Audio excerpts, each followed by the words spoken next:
October 25వ తారీఖు పవిత్రమైన కార్తీక మాసంలో శ్రీమతి లతాదత్త గారి ఆధ్వర్యంలో గానగాపురం యాత్ర. వివరాల కొరకు సంప్రదించండి. నమస్కారం, సుమన్ టీవీకి స్వాగతం. నేను మానస. ఈరోజు మనతో పాటు ఉన్నారు ప్రముఖ జ్యోతిష్యులు, 30,000కు పైగా జాతకాలను పరిశీలించినటువంటి వారు బ్రహ్మశ్రీ నందిబట్ల శ్రీహరిశర్మ గారు. వారితో మాట్లాడదాం. గురుగారు నమస్కారం అండి. వాగర్థావివ సంపృక్తౌ వాగర్థ ప్రతిపత్తయే జగతః పితరౌ వందే పార్వతీ పరమేశ్వరౌ. ఆదిత్యాయ చ సోమాయ మంగళాయ బుధాయ చ గురుశుక్ర శనిభ్యశ్చ రాహవే కేతవే నమః. శృంగేరి జగద్గురు పీఠాధిపతులకి, కంచి పీఠాధిపతులకి నమస్కారములు తెలియచేసుకుంటూ కార్యక్రమాన్ని ప్రారంభిద్దాం. గురుగారు, ఆశ్వయుజ మాసంలో మనకి ఏకాదశి, అందులో శుక్రవారం రోజు వచ్చింది. ఇప్పుడు ప్రతి ఏకాదశికి కూడా చాలామంది నక్తం అంటూ ఉపవాసం ఉంటూ ఉంటారు. రాత్రి వరకు కూడా అసలు ఉపవాస దీక్ష చేస్తూ ఉంటారు. మరి ఈ మాసంలో వచ్చినటువంటి ఏకాదశికి ఉన్నటువంటి విశిష్టత గురించి, ఆ రోజు ప్రత్యేకంగా పాటించవలసిన విధి విధానాల గురించి తెలియచేయండి. ఈ ఆశ్వీజ మాసంలో అమావాస్య కంటే ముందు వచ్చేటువంటి ఏకాదశిని రమా ఏకాదశి అని అంటారు.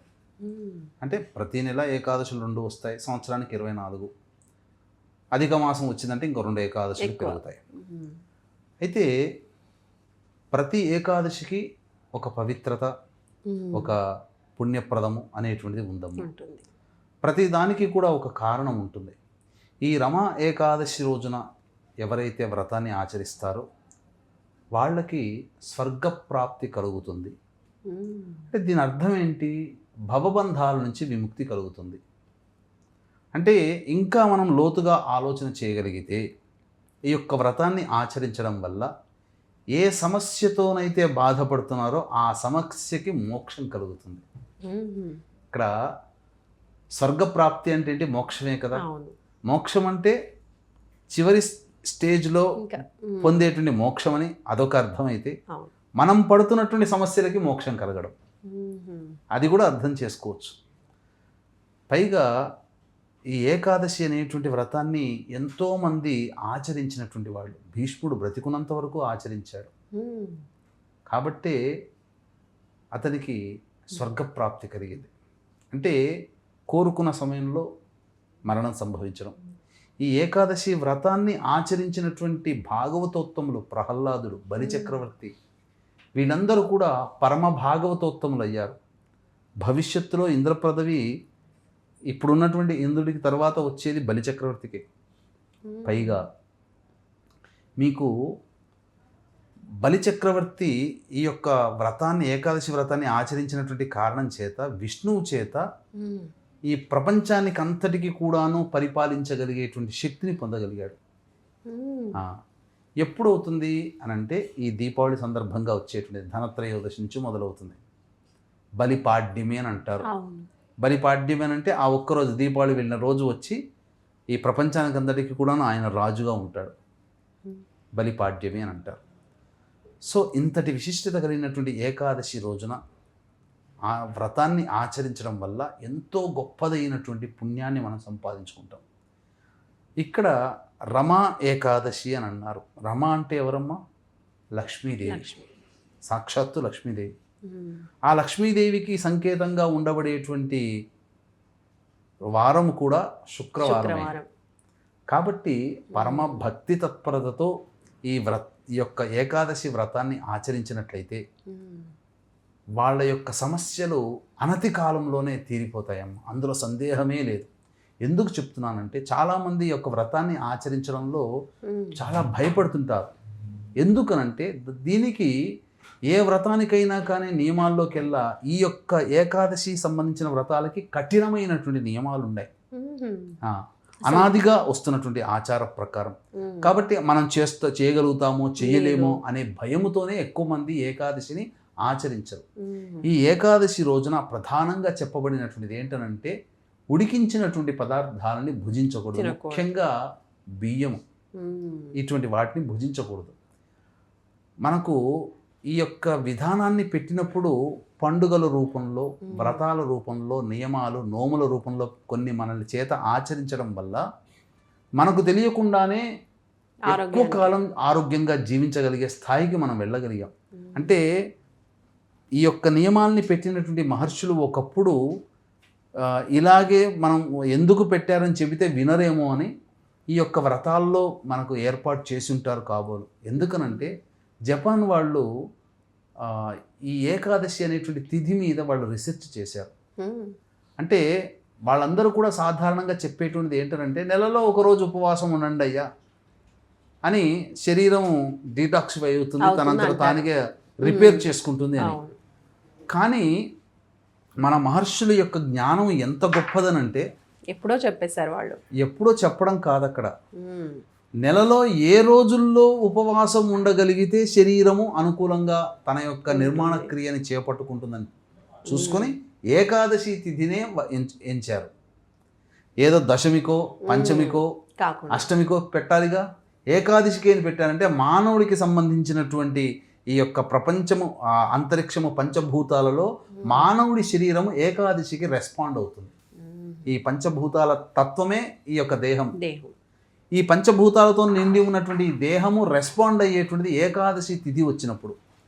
అంతరిక్ష కాలగమనంలో ఏకాదశి తిథి నడుస్తున్నప్పుడు మన యొక్క శరీరము అత్యంత ప్రభావవంతముగా ప్రకృతితో లయమవుతుంది.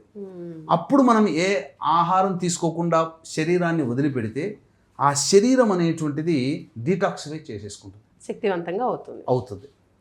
అవయవాలన్నీ కూడాను మళ్ళీ పునరుత్తేజం అవుతాయి.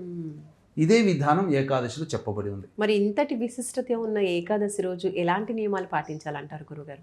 ఇటువంటి గొప్పదైనటువంటి ఏకాదశి తిథి రోజున ప్రధానంగా ముందు రోజు నుంచే దీని యొక్క నియమాలు అనేటువంటి పాటించాలి. అనగా దశమి, ఏకాదశి, ద్వాదశి తర్వాత రోజు, ఈ 3 రోజుల పాటు మాంసాహారము, మద్యపానము, ధూమపానము, దాంపత్యము పనికిరాదు. బ్రహ్మచర్య నిష్ట కలిగినటువంటి వ్యక్తి ముందు రోజే అల్పాహారం తీసుకోవాలి. తీసుకొని శయన కటిక నేల మీదైనా పడుకోవచ్చు, మామూలుగా పడుకోవచ్చు. సూర్యోదయం కంటే ముందే లేచి కాలకృత్యాదులన్నీ తీర్చుకొని చక్కగా ఆవు నేతితో విష్ణు విగ్రహానికి, విష్ణు చిత్తపటం దగ్గర దీపారాధన చేయాలి. చేసి విష్ణు సహస్రనామ పారాయణం చేసి దానిమ్మ పండు, 2 అరటి పండ్లు, ఆవు పాలు నైవేద్యంగా పెట్టాలి. ఏవైనా కానీ శక్తి కొలది పెట్టాలి, శక్తికి మించి ఆడంబరంగా చేయాల్సింది లేదు. ఇక ఆ రోజంతా కూడా వీలైతే దగ్గరలోని విష్ణు సంబంధమైనటువంటి వెంకటేశ్వర స్వామి, కృష్ణుడు, రాముడు, లక్ష్మీ నరసింహస్వామి ఇలా దేవాలయాలు ఉంటే వెళ్ళి స్వామిని దర్శనం చేసుకొని స్వామికి అర్చనాభిషేకాదులు జరిపించుకొని ఇంటికి తిరిగి వచ్చి విష్ణునామస్మరణ చేసుకుంటూ ఆ రోజంతా ఉండాలి. తిరిగి మళ్ళీ సాయంకాలం ప్రదోషకాల సమయంలో మళ్ళీ కాలకృత్యాదులు తీర్చుకొని తులసి చెట్టు దగ్గర ఆవు నేతితో దీపారాధన చేసి విష్ణు సహస్రనామ పారాయణం మళ్ళీ చేయాలి. చేసి ఆ రోజంతా కూడా నారాయణ నామస్మరణ చేసుకుంటూ జాగారం చేయాలి. ఇలా చేసి ద్వాదశి తిథి రోజున ఈ యొక్క వ్రతాన్ని సమాప్తి చేయాలి. దీనికి కూడా విధానం చెప్పబడి ఉంది. వీక్షించేటువంటి ప్రేక్షకులకు కూడా ఈ 18వ తారీఖు రోజున శనిత్రయోదశి, ధనత్రయోదశి 2 ఒకే రోజు కలిసి వచ్చినటువంటి అద్భుతమైనటువంటి, పైగా ద్వాదశి తిథి ఉంది, మళ్ళీ ఈ సంబంధించినటువంటి త్రయోదశి తిథి ప్రదోషకాలం శనివారం నాడు ఉన్నది. పైగా చక్కటి ఉత్తరా నక్షత్రం, ఇది చాలా గొప్పదైనటువంటిది. అంటే రవికి సంబంధించినటువంటి నక్షత్రం కావున ఆ రోజున మీ జాతకరీత్యా కలుగు విద్య, వివాహ, ఉద్యోగ, దాంపత్య, అనారోగ్య సమస్యల నివారణకి శని అంటేనే గత జన్మ కర్మదోషాలు అనుభవింపచేస్తాడు. ఏలినాటి శని, అష్టమ శని, అర్ధాష్టమ శని, కంటక శని, యోగ శని, దాంపత్య శని నడుస్తున్నటువంటి మేష, మిథున, కర్కాటక, సింహ, కన్య, వృశ్చిక, ధనుస్సు, కుంభ, మీన రాశుల్లో జన్మించినటువంటి వారికి శనిదోష నివారణార్థమై శనిదోష నివారణ హోమాలు, అఘోర పాశుపత మంత్ర హోమాలు, అలాగే ధనత్రయోదశి లక్ష్మీ అనుగ్రహం కాబట్టి లక్ష్మీ కుబేర అనుగ్రహము కోసం లక్ష్మీ కుబేర హోమము మరియు కర్మదోష నివారణ హోమాలు అనేటువంటి జరిపించి శక్తిపాతం చేసినటువంటి కరుంగలి మాల ఇవ్వడం జరుగుతుంది. సాయంత్రం 6 గంటలకి ప్రారంభమవుతుంది. 18వ తారీఖు రోజున 5 గంటల లోపల మీ గోత్రనామాదులు నమోదు చేసుకోవచ్చు. అవకాశం ఉన్న వాళ్ళు కార్యక్రమ తదనంతరం కాంటాక్ట్ చేసి పూర్తి వివరాలు తెలుసుకోవచ్చు. ఇక ద్వాదశి రోజున వీలైతే ఆ రోజంతా కూడాను జాగారము చేసిన తర్వాత ద్వాదశి రోజున తెల్లవారుజామునే కాలకృత్యాదులు తీర్చుకొని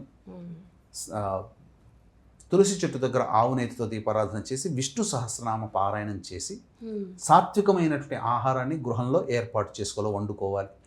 ఆ వండినటువంటి పదార్థము విష్ణు భగవానికి కొంత నైవేద్యంగా పెట్టి మిగిలినది కొంత ఎవరికైనా అనాథలకి, అభ్యాగతులకి లేదా బ్రాహ్మణుడు వచ్చి తింటే బ్రాహ్మణుడికి భోజనమాది కార్యక్రమాలు జరిపించాలి. కానీ ఈ రోజుల్లో ఎవరు వస్తున్నారా, మా ఇంటికి భోజనానికి రండి అంటే నీ పాపం పోగొట్టుకోవడానికి మా అమ్మని పిలుస్తావా, నీ పాపం మేం తినాలా అనేవాళ్ళు కూడా ఈ రోజుల్లో ఉన్నారు. కాబట్టి అందరూ దొరకకపోవచ్చు, రాకపోవచ్చు. అటువంటి సందర్భంలో ఏదైనా కానీ సర్వజీవుల యందు కూడాను ప్రాణమే ఉన్నది. కాబట్టి మిగతా జీవులకి వీలుగా ఉండేటువంటి మంచినీరు, వాటికి సంబంధించినటువంటి పక్షులు, జంతువులు తినడానికి ఆహారం ఏర్పాటు చేసి ఇంటికి వచ్చి కాళ్ళు చేతులు కడుక్కొని తాను భోజనం చేయాలి. ఇది వ్రత విధానము అనేటువంటిది. ఇది ఈ విధంగా చేసినటువంటి వ్యక్తికి మంచి జరుగుతుందమ్మా. నిజంగా చెప్తున్నాను, ఏకాదశి వ్రతాన్ని నియమంగా ఆచరించినటువంటి వాళ్ళు చాలా సంతోషకరమైన జీవితాన్ని పొందుతారు. పేరులోనే రమా ఏకాదశి. కాబట్టి మన తెలుగునాట ఎంతో ఇష్టముగా చేసుకునేటువంటి వ్రతం ఏంటంటే రమా సత్యనారాయణ స్వామి వ్రతం. కాబట్టి ఈ ఏకాదశి రోజున శుక్రవారం వచ్చింది కాబట్టి చక్కగా ఈ సత్యనారాయణ స్వామి వ్రతం, సత్యనారాయణ స్వామి భార్య రమానే అంటారుగా, ఆమె పేరు మీదనే ఉన్నటువంటి కదా. రమ అంటే ఎవరో కాదు, లక్ష్మీదేవియే కదా. కాబట్టి విశేషించి ఈ రోజున సత్యనారాయణ స్వామి వ్రతాన్ని ఎవరైతే ఆచరిస్తారో, నిజంగా సత్యనారాయణ స్వామి వ్రతం కలియుగంలోనే చెప్పుకోదగినటువంటి గొప్పదైనటువంటి వ్రతం. సకల సమస్యలు, సకల అభీష్టాలు నెరవేరుతాయి, సకల సమస్యలు తీరిపోతాయి, సకల కష్టములు తీరిపోతాయి. కాబట్టి ఎలాగో వ్రతం ఆచరించాలని అనుకునే వాళ్ళందరూ కూడా భక్తిభావం ఉన్నవాళ్ళు ఇంట్లో చక్కగా ఈ వ్రతాన్ని ఆచరించుకోండి. తప్పకుండా ఏ రోజున ఆచరించకపోయినా ఈ రమా ఏకాదశి రోజున రమా సహిత సత్యనారాయణ స్వామి వ్రతాన్ని ఆచరించండి. మీ యొక్క మనోరథం అచిరకాలంలో నెరవేరుతుందని చెప్పడంలో ఏమాత్రం సందేహం లేదు. అవకాశం ఉంటే తర్వాత వచ్చే రోజు శనిత్రయోదశి, ధనత్రయోదశి మన పీఠమాధ్వర్యంలో శనిదోష నివారణ, గత జన్మ కర్మదోష నివారణ, సర్వదోష నివారణ పూజలు, హోమాలు 5 గంటలకు ప్రారంభమవుతాయి. కాబట్టి 6 గంటలకు ప్రారంభమవుతాయి. కాబట్టి 18వ తారీఖు 5 గంటల లోపల మీ గోతనామాదులు మీరు నమోదు చేసుకోవచ్చు. చాలా చాలా సంతోషం గురుగారు. ఏకాదశి యొక్క పూజా విధానం, నియమాల గురించి చాలా క్లియర్గా తెలియజేశారు. చాలామంది మీరు అన్నట్టుగానే నియమాలు ఏముంటాయో తెలియని వాళ్ళు కూడా ఉన్నారు. తెలియకుండా తప్పు చేస్తే దోషమేమో అని చెప్పి కూడా చాలామంది పూజ చేయకుండా ఆగిపోతున్న వాళ్ళు కూడా ఉంటారు. కాబట్టి ఈరోజు చాలా క్లియర్గా మీరు నియమాలు, పూజా విధానం, అలాగే ఉపవాస దీక్ష గురించి చాలా చక్కగా తెలియజేశారు. ధన్యవాదాలు గురుగారు. ఉపవాసం అంటే ఇక్కడమ్మా చాలా మంది భయపడేది ఏంటంటే భోజనం చేయకుండా ఉండాలేమో అని అనుకుంటారు. అవును, కానీ కఠినమైనటువంటి విధానం ఎక్కడ మన సాంప్రదాయంలో లేదమ్మా. ఓర్చుకోగలిగే శక్తి ఉన్న వాళ్ళు ఓర్చుకున్నంత వరకు ఉండి పాలు పండ్లు పదార్థాలు తీసుకోవచ్చాము, తప్పు లేదు, అందులో ఏం సందేహం లేదు. కఠినంగా కూడా అసలు ఏ మాత్రం కూడా తినకుండా ఉండే కఠినమైనది చేయాల్సిన పని లేదు. ఎందుకంటే శరీరము ధ్యానం చేయాలి కదా, లగ్నం చేయాలి కదా దేవుడి మీద. ఆ విధంగా ఉండాలన్నప్పుడు పాలు పండ్లు ఇతర పదార్థాలు అప్పుడప్పుడు తీసుకోవచ్చమ్మా. ఆ ఏకాదశి రోజున తప్పు లేదు. ఆరోగ్య సమస్యలు కూడా ఉంటాయి కాబట్టి వాటిని కూడా తీసుకోవచ్చు, మినహాయింపు ఇచ్చారు. చేసుకోవచ్చు. రైట్, చాలా సంతోషం గురుగారు. ధన్యవాదాలు. సర్వం శ్రీ ఉమామహేశ్వర పరబ్రహ్మార్పణమస్తు. చూసారు కదండి, ఆశ్వేజ మాసంలో వచ్చినటువంటి ఏకాదశి శుక్రవారం రోజు వచ్చింది. అలాగే రమా ఏకాదశి అని కూడా అంటున్నారు. కాబట్టి ఈరోజు చక్కగా గురుగారు చెప్పిన విధంగా పూజా విధానం, అలాగే నియమాలు పాటించి ఏకాదశి పూజా విధానం అనేది పాటించండి. తప్పకుండా సమస్యలు తొలగిపోతాయి అని గురుగారు తెలియజేస్తున్నారు. కాబట్టి తప్పకుండా ఈ నెలలో వచ్చినటువంటి రమా ఏకాదశి రోజు ఈ విధానాన్ని పాటించండి. చూస్తూనే ఉండండి సుమన్ టీవీ. నమస్కారం.